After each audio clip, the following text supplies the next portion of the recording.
Thailand, during the Indochina Wars and Communist insurgency.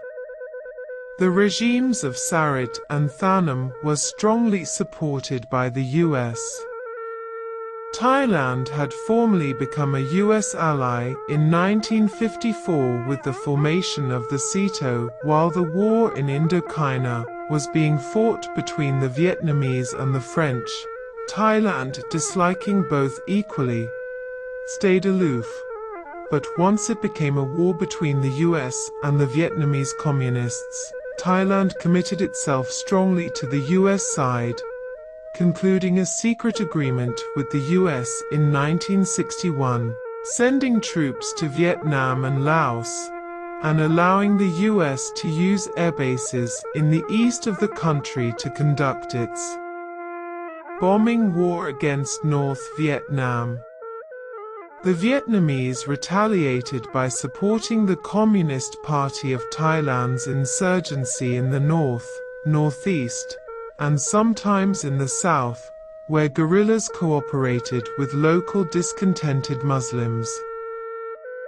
In the post-war period, Thailand had close relations with the US, which it saw as a protector from communist revolutions in neighboring countries.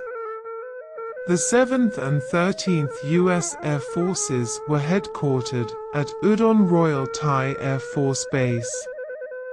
Agent Orange, a herbicide and defoliant chemical used by the U.S. military as part of its herbicidal warfare program, Operation Ranch Hand, was tested by the United States in Thailand during the war in Southeast Asia. Buried drums were uncovered and confirmed to be Agent Orange in 1999. Workers who uncovered the drums fell ill while upgrading the airport near Hua Hin District, 100 kilometers south of Bangkok. US-Vietnam-era veterans whose service involved duty on or near the perimeters of military bases in Thailand anytime between the 28th of February 1961 and the 7th of May 1975 may have been exposed to herbicides and may qualify for VA benefits. A declassified U.S. Department of Defense report written in 1973 suggests that there was a significant use of herbicides on the fenced-in perimeters of military bases in Thailand to remove foliage that provided cover for enemy forces. Between 1962 and 1965, 350 Thai nationals underwent an 8-month training course in North Vietnam. In the first half of 1965, the rebels smuggled approximately 3,000 US-made weapons and 90,000 rounds of ammunition from Laos. Between 1961 and 1965, insurgents carried out 17 political assassinations. They avoided full-scale guerrilla warfare until the summer of 1965, when militants began engaging Thai security forces. A total of 13 clashes were recorded during that period. The second half of 1965 was marked by a further 25 violent incidents, and starting in November 1965, Communist Party of Thailand insurgents began undertaking more elaborate operations.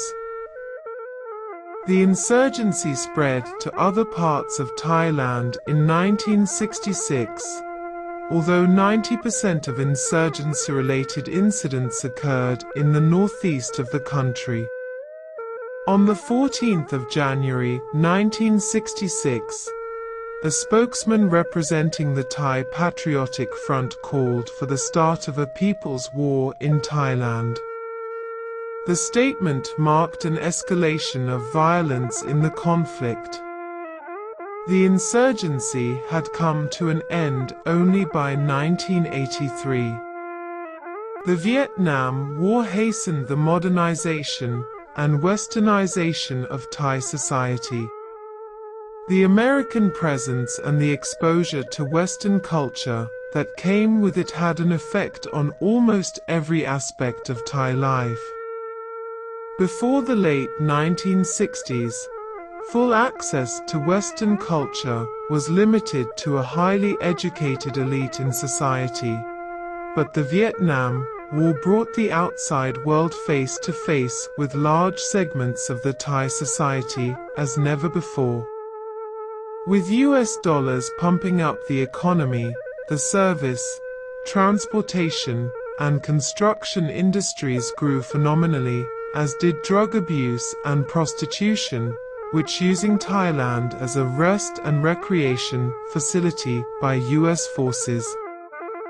The traditional rural family unit was broken down as more and more rural Thais moved to the city to find new jobs. This led to a clash of cultures as Thais were exposed to Western ideas about fashion, music, values, and moral standards. The population began to grow explosively as the standard of living rose, and a flood of people began to move from the villages to the cities, and above all to Bangkok. Thailand had 30 million people in 1965, while by the end of the 20th century the population had doubled. Bangkok's population had grown tenfold since 1945, and had tripled since 1970. Educational opportunities and exposure to mass media increased during the Vietnam War years. Bright university students learned more about ideas related to Thailand's economic and political systems, resulting in a revival of student activism. The Vietnam War period also saw the growth of the Thai middle class, which gradually developed its own identity and consciousness. Economic development did not bring prosperity to all. During the 1960s, many of the rural poor felt increasingly dissatisfied with their condition in society and disillusioned by their treatment by the central government in Bangkok. Efforts by the Thai government to develop poor rural regions often did not have the desired effect, in that they contributed to the farmers' awareness of how bad off they really were. It was not always the poorest of the poor who joined the anti-government insurgency. Increased government presence in the rural villages did little to improve the situation. Villagers became subject to increased military and police harassment and bureaucratic corruption. Villagers often felt betrayed when government promises of development were frequently not fulfilled. By the early 1970s, rural discontent had manifested itself into a peasants' activist movement. In 1972, hundreds of peasants, perhaps more than 3,000, suspected of supporting the communist rebellion, were massacred by the armed forces in Phatling province in southern Thailand. Until then, communist suspects arrested by the army were usually shot and their bodies left behind. This time, the red barrel method was introduced to eliminate any possible evidence.